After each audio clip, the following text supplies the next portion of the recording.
Shalom Bapak Ibu Saudara-saudara yang terkasih dalam Kristus Yesus. Senang dapat bertemu kembali lewat video ini, video yang telah diupload melalui channel YouTube HKI Samarinda, yang mana HKI Samarinda berkomitmen untuk menyampaikan firman Tuhan setiap hari. Sebelum kita mendengarkan firman Tuhan, kita berdoa. Bapa di sorga, terima kasih buat penyertaan-Mu dalam kehidupan kami, yang mana penyertaan Tuhan benar-benar kami rasakan dalam segala kehidupan kami. Tuhan, sebentar kami akan mendengarkan firman-Mu. Mari berkati hati dan pikiran kami agar boleh Tuhan firman-Mu berkenan di hati kami dan boleh kami lakukan dalam kehidupan kami. Dalam Kristus Yesus kami berdoa. Amin. Bapak Ibu Saudara-saudara yang terkasih dalam Kristus Yesus, firman yang akan kita dengar tertulis dari Injil Markus pasal yang pertama, dimulai dari ayat 9 dan berakhir di ayat yang ke-13. Pada waktu itu datanglah Yesus dari Nazaret di tanah Galilea, dan ia dibaptis di sungai Yordan oleh Yohanes. Pada saat ia keluar dari air, ia melihat langit terkoyak dan roh seperti burung merpati turun ke atasnya. Lalu terdengarlah suara dari sorga, "Engkaulah anakku yang kukasihi, kepadamulah aku berkenan." Segera sesudah itu roh memimpin dia ke padang gurun. Di padang gurun ia tinggal 40 hari lamanya. Ia dicobai oleh iblis. Ia berada di sana di antara binatang-binatang liar, dan malaikat-malaikat melayani dia. Bapak Ibu Saudara-saudara yang terkasih dalam Kristus Yesus, yang mana kita telah mendengarkan firman Tuhan yang tertulis di Injil Markus pasal yang pertama ayat 9 dan berakhir di ayat yang ke-13. Di ayat yang ke-9 menceritakan tentang sejarah kemanusiaan Yesus, yang mana ia datang untuk dibaptis oleh Yohanes.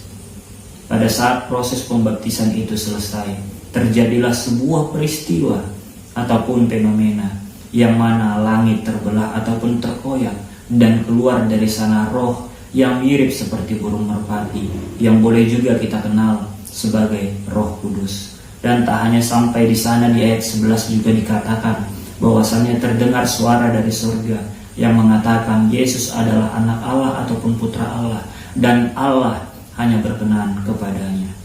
Di ayat yang ke-12 di sana dijelaskan bahwasannya roh selalu membimbing Yesus itu sendiri. Bapak Ibu Saudara-saudara yang terkasih, di ayat 9 sangat jelas menceritakan tentang kemanusiaan Yesus. Di ayat yang ke-10 sampai ayat yang ke-11 di sana menceritakan tentang peranan Allah dan Roh Kudus, yang mana Allah dan Roh Kudus memiliki keterikatan yang sangat jelas dengan Yesus, yang menggambarkan tentang konsep Trinitas itu sendiri ataupun konsep keesaan itu sendiri, sehingga tidak dapat satu pun di antaranya terpisahkan. Markus mencoba menjelaskan sebagaimana kesatuan antara Bapa dan Roh Kudus dalam sejarah kemanusiaan Yesus Kristus itu sendiri. Bapak Ibu Saudara-saudara yang terkasih dalam Kristus Yesus, kalau kita menarik firman ini ataupun merefleksikannya dalam kehidupan kita, yang mana ketika kita mengingat pada saat kita lahir ke dunia dan dibesarkan, begitu juga diajarkan dengan iman percaya kita, sehingga kita memberikan diri kita untuk dibaptis sebagaimana iman percaya kita kepada Allah Pencipta. Tetapi dengan hal demikian juga bukan berarti segala cobaan ataupun godaan ataupun dinamika kehidupan itu jauh daripada kita. Tetapi melalui dari firman ini kita diajarkan untuk tetap teguh.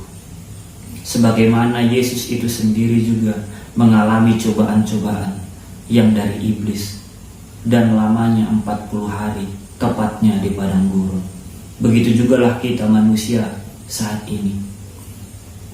Dengan iman percaya kita, sebagaimana kita menyerahkan diri kita untuk dibaptis, apapun godaan ataupun cobaan-cobaan dalam kehidupan kita, tetaplah kita teguh, tetaplah kita percaya, sebagaimana roh akan selalu membimbing kita. Sebagaimana di ayat 12 juga dikatakan di sana bahwasannya roh sebagai pembimbing dalam sejarah kemanusiaan Yesus Kristus itu sendiri. Begitulah kira-kira pengajaran yang terdapat dalam firman Tuhan yang kita baca ataupun dengar pada hari ini. Kiranya Tuhan Yesus memberkati, dan kiranya kita dimampukan untuk segala cobaan-cobaan ataupun dinamika persoalan-persoalan dalam kehidupan kita. Kita harus percaya atas Sang Pencipta yang selalu hidup berdampingan dengan kita melalui Roh Kudus-Nya yang berkenan diam di hati kita ketika kita mengimani dan percaya kepadanya. Untuk itu kita berdoa. Bapa di surga, terima kasih buat pengajaran ataupun firman-Mu yang telah kami dengar. Kiranya Tuhan, kami dapat diteguhkan. Kirapun cobaan-cobaan yang datang kepada kami, kiranya kami dimampukan untuk menghadapinya. Dan kami percaya Roh-Mu membimbing kami. Dalam Kristus Yesus kami berdoa dan mengucap syukur. Amin. Sampai bertemu di video selanjutnya dalam hal penjelasan firman Tuhan yang akan kita dengar setiap hari. Sampai bertemu kembali. Tuhan Yesus memberkati.